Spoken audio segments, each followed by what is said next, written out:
गांव सीतापुर अपनी शांति और सरल जीवन शैली के लिए मशहूर था। मिट्टी की सोंधी महक, पगडंडियों पर चलते बैल और चौपाल पर बैठकर गीत गाते किसान, ये सब मिलकर गांव को एक अनोखी पहचान देते थे। गांव के बीचों बीच खड़ा था एक पुराना हवेली जैसा घर। ये घर था दयालु प्रसाद जी का। दयालु प्रसाद गांव में बेहद सम्मानित व्यक्ति थे। उनके पास जमीन जायदाद, खेत खलिहान और पैसा सब कुछ था, लेकिन उनके घर के चारों ओर हमेशा एक रहस्यमयी सन्नाटा छाया रहता। उनके परिवार में 3 लोग थे। उनकी पत्नी कमला देवी, बड़ा बेटा विजय, छोटा बेटा अरुण। ऊपर से देखने पर सब कुछ सामान्य लगता था, लेकिन इस परिवार की गहराई में एक ऐसा राज दबा था जो किसी तूफान से कम नहीं था। विजय जिम्मेदार और मेहनती था। वह खेतों में दिन रात काम करता, पिता की इज्जत को बनाए रखने की कोशिश करता। दूसरी ओर अरुण पढ़ाई में होशियार था, लेकिन उसे गांव का साधारण जीवन बिल्कुल पसंद नहीं था। उसका सपना था शहर जाकर बड़ा आदमी बनना। एक दिन दोनों भाइयों में जमीन बांटने को लेकर झगड़ा हो गया। विजय बोला, अरुण, यह जमीन हमारे पूर्वजों की निशानी है, इसे बेचना या बांटना आसान नहीं। अरुण तुनक कर बोला, भैया, आपको अगर यह गांव इतना ही प्यारा है तो आप रहिए यहाँ। मैं शहर जाकर अपनी जिंदगी बनाऊंगा। इस जमीन में मेरा हिस्सा चाहिए। पिता दयालु प्रसाद ये सुनकर चुप हो गए। उनकी आंखों में चिंता साफ झलक रही थी। उन्हें डर था कि यह विवाद आगे चलकर परिवार को तोड़ देगा। इसी तनाव के बीच एक दिन विजय को हवेली की पुरानी छत से एक लकड़ी का डिब्बा मिला। डिब्बा धूल और जालों से भरा था। जब उसने उसे खोला तो उसमें से कुछ पुराने कागज, एक डायरी और कुछ तस्वीरें निकलीं। डायरी में लिखा था, अगर यह राज कभी खुला तो परिवार बिखर जाएगा। ये हवेली सिर्फ ईंट पत्थरों से नहीं बनी, यह एक पाप और धोखे की नींव पर खड़ी है। विजय का दिल जोर जोर से धड़कने लगा। उसने तुरंत डायरी को छिपा दिया और सोचा, आखिर पिता किस पाप की बात कर रहे हैं और यह धोखा क्या है। रात को विजय ने अकेले कमरे में बैठकर डायरी पढ़ना शुरू किया। डायरी में दयालु प्रसाद के जवानी के दिनों का जिक्र था। लिखा था, मैंने एक गुनाह किया है जिसने मेरी आत्मा को हमेशा के लिए बोझिल कर दिया है। मैंने अपने सगे दोस्त हरिदत्त को धोखा दिया, उसकी जमीन हड़प ली और उसे गांव छोड़कर जाने पर मजबूर कर दिया। आज जो हवेली मेरे नाम है वह असल में उसकी थी। विजय ये पढ़कर सन रह गया। मतलब ये घर, यह जमीन, सब किसी और का हक था। विजय के हाथ कांप रहे थे। उसने डायरी को बंद किया और माथे पर हाथ रखकर बैठ गया। उसके सामने पिता की छवि बदल चुकी थी। अब तक वह सोचता था कि उसके पिता गांव के सबसे ईमानदार और सम्मानित व्यक्ति हैं, लेकिन असल में उनकी इज्जत की नींव झूठ और धोखे पर खड़ी थी। सुबह जब विजय आंगन में आया तो उसने पिता को सामान्य रूप से पूजा पाठ करते देखा। उसका दिल कर रहा था कि वह तुरंत जाकर पूछे, पिताजी, ये सब सच है? आपने अपने ही दोस्त की जमीन छीन ली थी। लेकिन उसके कदम पीछे रुक गए। वह जानता था कि अगर उसने अभी सच बता दिया तो न सिर्फ उसका भाई अरुण बगावत कर देगा बल्कि माँ भी टूट जाएगी। उसने तय किया कि वह पहले और सबूत जुटाएगा।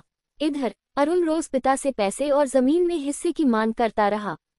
कमला देवी उसे समझाने की कोशिश करती, बेटा, घर परिवार में बंटवारा अच्छा नहीं होता। अभी तेरी उम्र ही क्या है, मेहनत कर, बड़ा आदमी बन, लेकिन अपने घर को मत तोड़। लेकिन अरुण अड़ा हुआ था, माँ, मुझे अब इस गांव में दम घुटता है। मैं शहर जाकर बिजनेस करूंगा, इसके लिए मुझे पैसे चाहिए और मेरा हिस्सा तो बनता ही है। विजय चुपचाप ये सब सुनता और अंदर ही अंदर घुटता। उसे लगता कि अगर अरुण को सच पता चल गया तो वह तुरंत हवेली बेच देगा। डायरी के साथ मिली तस्वीरों में से एक तस्वीर विजय को सबसे अजीब लगी। उस तस्वीर में उसके पिता और एक अनजान आदमी साथ खड़े थे। पीछे हवेली का वही आंगन नजर आ रहा था। विजय ने तस्वीर माँ को दिखाई। माँ तस्वीर देखकर कुछ पल के लिए ठिठक गईं। उन्होंने धीरे से कहा, ये हरिदत्त है, तुम्हारे पिताजी का सबसे अच्छा दोस्त, लेकिन अब इनका नाम मत लेना। तुम्हारे पिताजी यह सुनना भी पसंद नहीं करेंगे। विजय ने पूछा, माँ, ये हरिदत्त कहाँ है अब? कमला देवी ने निगाहें झुका ली और बोली, पता नहीं बेटा, सालों पहले ये गांव छोड़कर चला गया था। लेकिन विजय को माँ की आंखों में छुपी बेचैनी साफ दिख रही थी। इसी बीच गांव में एक अफवाह फैलने लगी, हरिदत्त वापस गांव आ गया है। लोग चुपके चुपके कहने लगे कि अब दयालु प्रसाद की इज्जत खतरे में पड़ सकती है। जब ये खबर हवेली पहुंची तो दयालु प्रसाद के चेहरे पर पहली बार डर दिखा। वह रात को कमरे में अकेले बैठे बुदबुदा रहे थे। इतने साल बाद अगर वह सच बोल देगा तो सब कुछ खत्म हो जाएगा। विजय ने ये सब सुना और यकीन हो गया कि डायरी का हर शब्द सच था। अरुण को ये खबर मिलते ही गुस्सा आ गया। तो ये हवेली हमारी नहीं है। हम जिस घर को अपना समझते रहे वह किसी और का है। विजय ने उसे समझाने की कोशिश की। अरुण, हमें अभी यह बात बाहर नहीं बतानी चाहिए, परिवार टूट जाएगा। लेकिन अरुण चीख पड़ा, परिवार पहले ही टूट चुका है भैया। मैं ये हवेली बेचूंगा और अपना हिस्सा लेकर जाऊंगा, चाहे इसमें किसी और का हक क्यों न हो। ये सुनकर विजय का दिल बैठ गया। अब हालात हाथ से निकल रहे थे। गांव की गलियों में हलचल बढ़ गई थी। हर कोई उसी नाम की चर्चा कर रहा था, हरिदत्त। एक दिन सचमुच गांव की चौपाल पर भीड़ इकट्ठा हुई। वहां सफेद दाढ़ी, झुकी कमर और आंसुओं से भरी आंखों वाला एक बूढ़ा आदमी खड़ा था। वह था हरिदत्त। गांव वालों ने आश्चर्य से उसे देखा।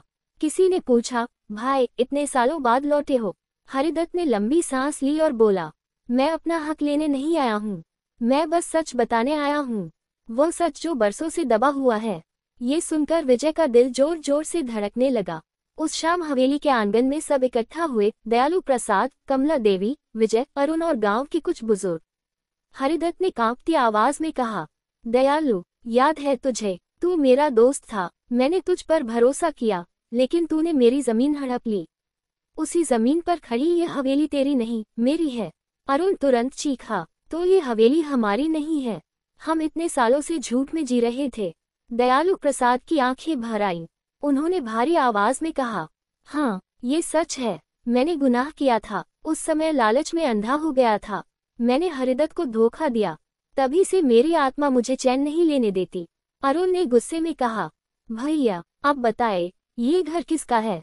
अगर यह हमारा नहीं है तो मैं एक पल भी यहाँ नहीं रुकूंगा। विजय ने हाथ पकड़कर कहा, अरुण शांत हो जा, ये सच कड़वा है, लेकिन हमें धैर्य रखना होगा। कमला देवी फूट फूट कर रो पड़ी। इतने साल हमने जिस घर को अपना समझा, उसमें तो किसी और का खून पसीना बसा है। हरिदत्त ने सिर झुका लिया और कहा, मैं ये हवेली वापस नहीं चाहता। मैंने तो पहले ही सब कुछ खो दिया है। मैं बस चाहता था कि सच सबके सामने आ जाए, लेकिन अरुण ने तय कर लिया था। भैया अब ये घर मुझे कैद जैसा लगता है। मैं अपना हिस्सा लेकर शहर चला जाऊंगा, चाहे ये हवेली हमारी हो या न हो, मुझे फर्क नहीं पड़ता। विजय ने बहुत समझाने की कोशिश की, पर अरुण नहीं माना। वह अगले ही दिन अपना सामान बांधने लगा। दयालु प्रसाद टूट गए। उन्होंने रोते हुए कहा, मेरे गुनाह ने मेरे ही घर को तोड़ दिया। हरिदत्त ने विजय के पास आकर कहा, बेटा तू सच्चा है, तू अपने परिवार को संभाल सकता है। मेरे लिए इतना काफी है कि अब सच छिपा नहीं है। विजय ने प्रण किया कि वह इस हवेली और परिवार की इज्जत को बनाए रखेगा, चाहे इसके लिए उसे कितनी भी कुर्बानी देनी पड़े। अरुण शहर चला गया। दयालु प्रसाद कुछ ही महीनों बाद बीमार होकर चल बसे। कमला देवी का सहारा अब सिर्फ विजय था। गांव वाले अब विजय की ईमानदारी की मिसाल देते, और हरिदत्त, जिसने सब कुछ खो दिया था, अक्सर हवेली के बाहर आकर खड़ा हो जाता और विजय से कहता, बेटा तूने मेरे दोस्त की गलती को भी सुधारा, यही तेरी सबसे बड़ी जीत है। समय बीतता गया। विजय ने हवेली को संभाला, खेतों को फिर से उपजाऊ बनाया और गांव की सेवा में लग गया। अरुण शहर जाकर संघर्ष करता रहा, लेकिन अक्सर उसे अपने निर्णय पर पछतावा होता।